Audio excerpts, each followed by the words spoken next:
বিশ্বনবী পাগলের মতো একবার হাউজে কাউসারে যাবেন, একবার সিরাতে যাবেন, একবার পুলসিরাতের দিকে, একবার হাউজে কাউসারের দিকে পাগলের মতো দৌড়াতে থাকবেন।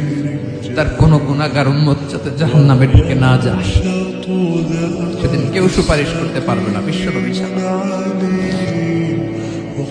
এজন্য ৫ নম্বর আল্লাহ বললেন, মান যাল্লাযী ইয়াশফাউ ইনদাহু ইল্লা বিইযনিহি।